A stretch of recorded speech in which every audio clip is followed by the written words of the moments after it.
Hi, this is Peter, and the topic of today's video is a subject that a lot of people actually tend to ask me questions on. It's like, well, why are you or why are other people so lucky, and why do things sort of always never go according to plan for me? So I want to address that because there is a way, believe it or not, that you can actually be luckier. And it's far simpler than you realize, especially when you understand some of the science and the biochemistry and neurochemistry as to what's really going on. And when I say lucky, I'm talking about things just falling into place, seemingly so. Or you meet the right person, or the right deal lands on your plate. And a lot of this is actually you're able to set this up in a way where the odds are more in your favor. Just like if you're in a casino, life for some people is where you put enough quarters in the machine and you may get 3 cherries in a row, because there's so much going on in life, so many plates spinning simultaneously, that occasionally, yes, you'll just be lucky and get 3 cherries in a row. That happens. But more often than not, how do we stack the odds in our favor? If you go to the roulette table and you're betting black and red, the house will always win over time. Why? Because it's not 50-50.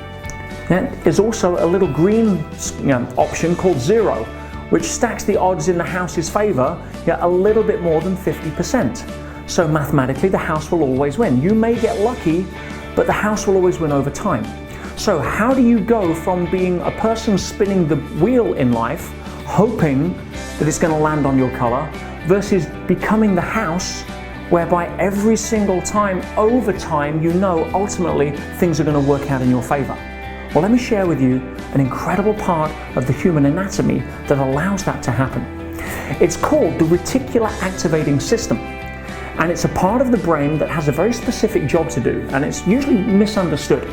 But the reticular activating system is really the gatekeeper between the conscious and the unconscious mind, and it has a sway over what information it allows in from the sensory input. Now, we all have 5 senses, as we know: taste, sound, sight, smell, and touch. And if we were actually conscious of all of the sensory information coming into us at any one point, we would be completely overloaded. Most of our sensory information comes through visual. For example, if you had an orchestra play different notes on the instruments all at once, you'd kind of be overwhelmed, confused. You wouldn't be able to understand it. But if all of a sudden you open your eyes for a split second and see a picture, just let's say half a second exposure, you'd probably be able to talk about that picture for 5 minutes just on half a second. That's how much more powerful the visual sensory input is, which is why 80% of the sensory processing information power of the brain is given over to processing visual information. Now, how do we make the reticular activating system work for us when we want to be quote unquote lucky? Well, we need to understand that it does one job and one job only, primarily for the purposes of this video. And that is, it allows in to our conscious information that falls under 2 categories. One is information that can be harmful to us, and the other is information that we vote on it being relevant. So for example, let's talk about the first type of information, stuff that can be harmful. So we're driving along and we're somewhat unconscious, as most people are, what I call sleeping awake, which is why you tend to drive to work on your day off, because you've done it so many times, you're unconscious, you're moving forward just out of habit. But we tend to wake up just as the car in front of us brakes that little early, it snaps us out. That's because the reticular activating system is constantly scanning for something that could be danger, and it works in conjunction with another part of the brain called the amygdala, whose job is to really notice things that are negative or dangerous before positive. So the amygdala will notice that, flag it up to the reticular activating system, bring it into your conscious awareness, while everything else, meanwhile, is swept under the carpet. So, and the amygdala is a fascinating part of the brain. As I say, if you're walking past a tree 10,000 years ago and you miss an apple, no big deal. But if you miss a snake, it could be a big deal. So it's always scanning in conjunction with the reticular activating system to see if there's anything in our awareness that could be dangerous, harmful, or threaten us physically. So in terms of the other information, what we tell it is important. Now here's where we start getting interesting when we talk about getting lucky.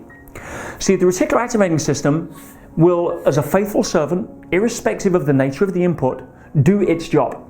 So if you, for example, our name, we know our name is important to us. So if we're at a party and we're having a conversation with somebody and there's lots of background conversations going on, but somebody the other side of the room happens to mention our name, in mid-conversation we will be pulled out and look over to see who mentioned our name across the room in the middle of another conversation.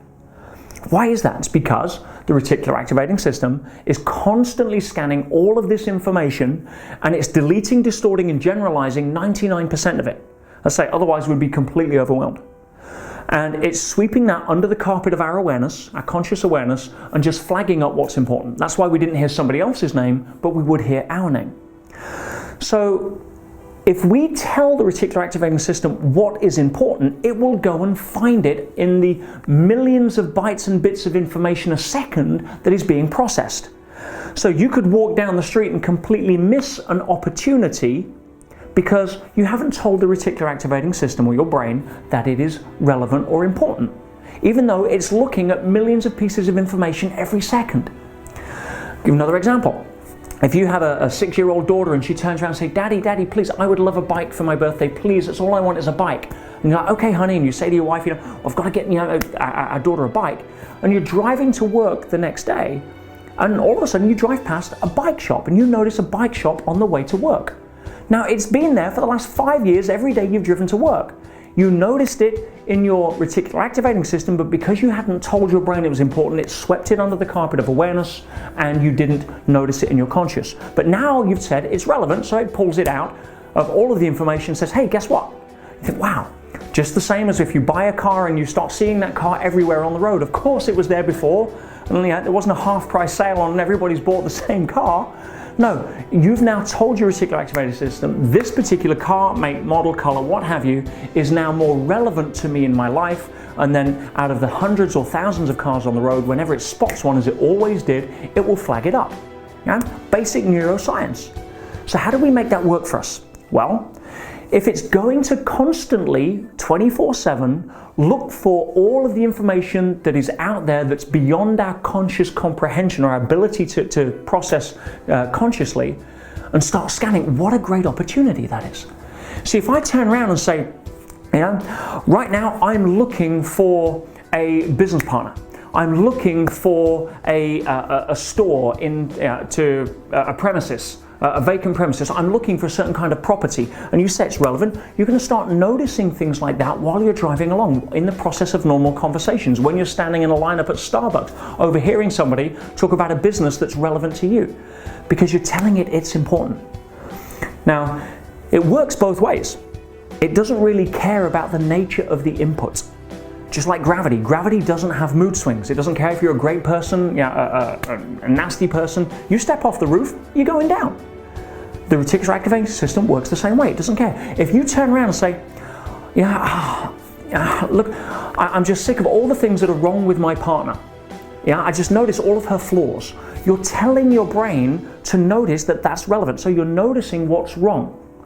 Guess what you're going to look more of, or find more of, or be focused on more of, or more of is going to be coming into your awareness. Every time he or she does something that doesn't fit your pictures, it's going to be flagged up. See, she's doing it again. Oh, see, I knew that, this isn't the person for me. Or, oh, it's winding me up. Because you've told them that's relevant. What instead, you told your reticular activating system, say, I want to notice all of the beautiful things about my partner. I want to notice all of the things that make them unique and special. I want to focus on all of the things that remind me of how grateful I am that they're in my life. Guess what? You send the message, it picks it up, it goes to work for you. And now guess what? You notice all the little idiosyncrasies that make you think, oh, wow, she's just amazing. Or he's such a great guy. Because we told the brain what to look for. If you ask questions, it will go find the answers. What's wrong with me? Guess what? It's going to find an answer. Right? Well, you just can't do anything right. And then it's going to go and search everything in your awareness to validate that. You see, I want to make it easy for you. The mind, it kind of breaks down into two parts. It has a thinker and a prover. This is a very simple metaphor on how to understand the brain. And this was taught to me by a mentor of mine, a guy called George Zalicki, many years ago, and it proves right in every single case. And here's how the thinker and the prover work. The thinker thinks, and the prover proves. Now, what do you think that prover goes out to constantly prove? Well, it's very simple. It proves whatever the thinker is thinking. I'm not sure if I can do that. A thought. Thinker thinks, prover proves. I don't know, how I'm going to get through this, but I'm going to find a way. I'll get resourceful. We're going to do this. I can do this. I'm going to do this. No one's talking me out of it. Thinker thinks, prover proves. See, the prover can't change its mind unless you do. But here's how it operates.